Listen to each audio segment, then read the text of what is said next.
ಚುನಾವಣೆ ಎದುರಿಸಿದಂತ ಈ ಭ್ರಷ್ಟ ಕಾಂಗ್ರೆಸ್ ಸರ್ಕಾರ ಸುಳ್ಳು ಮಾತಾಡೋದು ಮಷೀನ್ ಅಂದ್ರೆ ಕಾಂಗ್ರೆಸ್ ಜನರಿಗೆ ಸುಳ್ಳು ಮಾತಾಡಿ ಮೋಸ ಮಾಡಿ ಅಧಿಕಾರಕ್ಕೆ ಬಂದಿದ್ದಾರೆ.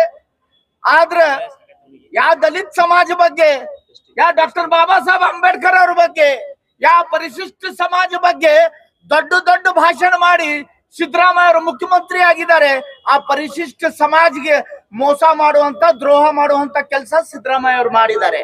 187 ಕೋಟಿ ಹಣ ಲೂಟಿ ಮಾಡಿ ಆ ಪರಿಶಿಷ್ಟ ನಿಗಮದಿಂದ ಹಣ ಗಾಯಬ್ ಮಾಡಿ ಇಷ್ಟೆಲ್ಲ ಹಣ ಎಲ್ಲಿ ಬಳಕೆ ಮಾಡಿದ್ದಾರೆ ಅಂದ್ರೆ ತೆಲಂಗಾಣದಲ್ಲಿ ಇರುವಂತ ಲೋಕಸಭಾ ಚುನಾವಣೆಯಲ್ಲಿ ಕಾಂಗ್ರೆಸ್ ಪಕ್ಷ ಅಭ್ಯರ್ಥಿಗಳಿಗೆ ಹಣ ಕೊಟ್ಟ ನಮ್ಮ ಪರಿಶಿಷ್ಟ ಸಮಾಜಗ ಮೋಸ ಮಾಡುವಂತ ದೊಡ್ಡ ಪಾಪ ಕೆಲಸ ಸಿದ್ದರಾಮಯ್ಯ ಅವರು ಮಾಡಿದ್ದಾರೆ.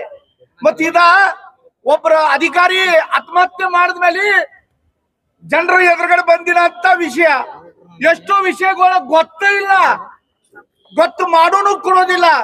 ಈ ತರ ಭ್ರಷ್ಟಾಚಾರದಲ್ಲಿ ಮುಳುಗಿನಂತ ಸಿದ್ದರಾಮಯ್ಯ ಸರ್ಕಾರ, ಕರ್ನಾಟಕದ ನಾಡಿನ ಜನರಿಗೆ ಮೋಸ ಮಾಡುವಂತ ಸಿದ್ದರಾಮಯ್ಯ ಸರ್ಕಾರ ಬರ್ಖಾಸ್ತ್ ಆಗಬೇಕು, ಮನೆಯಲ್ಲಿ ಹೋಗಿ ಕೂಡಿರ್ಬೇಕ ಸಿದ್ದರಾಮಯ್ಯ ಅವರ, ಡಿ ಕೆ ಶಿವಕುಮಾರ್ ಅವರ.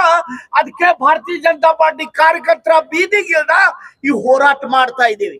ಮತ್ತೆ ಇದು ಬರೀ ಪರಿಶಿಷ್ಟ ಸಮಾಜಕ್ಕಂತಲ್ಲ, ಇವತ್ತು ಪರಿಶಿಷ್ಟ ಸಮಾಜ ಮೇಲೆ ದ್ರೋಹ ಮಾಡಿ ಅನ್ಯಾಯ ಮಾಡಿದ್ದಾರೆ. ನಾಳೆ ಬೇರೆ ಸಮಾಜ ಮೇಲೆ ಮಾಡ್ಲಿಕ್ಕೂ ಹಿಂದೆ ಮುಂದೆ ನೋಡೋದಿಲ್ಲ. ಜಾತ್ಯತೀತ ಕೆಲಸ ಮಾಡ್ತೇವಂತ ಸುಳ್ಳು ಮಾತಾಡುವಂತ ಕಾಂಗ್ರೆಸ್ ಪಕ್ಷದ ಮುಖಂಡರ, ನಾಯಕರ, ಮುಖ್ಯಮಂತ್ರಿ ಅವರ ಕನ್ನಡಿಯಲ್ಲಿ ಹೋಗಿ ಬರೀ ತಲೆ ಹೆಂಚ್ಕೊಳ್ಳುವಂತ ಕೆಲಸ ಮಾಡಬಾರ್ದು. ಸ್ವಲ್ಪ ತನ್ನ ಹೃದಯದಲ್ಲಿ ಇರುವಂತ ಭಾವನೆನು ತಿಳ್ಕೊಂಡ ಜನರಿಗೆ ತನ್ನ ಅಸಲಿ ರೂಪ ತೋರಿಸ್ಬೇಕಂತ ಒಂದು ವಿನಂತಿ ನಾವು ಮಾಡ್ತಾ ಇದ್ದೀವಿ.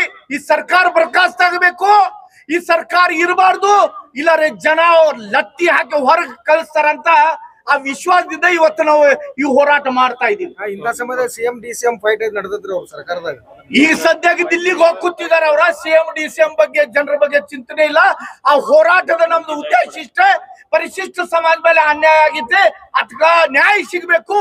ಮತ್ತೆ ಈ ತರ ಯಾವ ಮತ್ತ ಸಮಾಜ ಮೇಲೆ ಮತ್ತೊಂದು ಸಮಾಜದ ಮೇಲೆ ಅನ್ಯಾಯ ಆಗಬಾರ್ದಂತ ಈ ಸರ್ಕಾರಕ್ಕೆ ಎಚ್ಚರಿಕೆ ಕೊಡುವಂತ ಇದು ಹೋರಾಟ ನಾವೆಲ್ಲ ಭಾರತೀಯ ಜನತಾ ಪಾರ್ಟಿ ಕಾರ್ಯಕರ್ತರು ಮಾಡ್ತಾ ಇದೀವಿ. ಧನ್ಯವಾದಗಳು.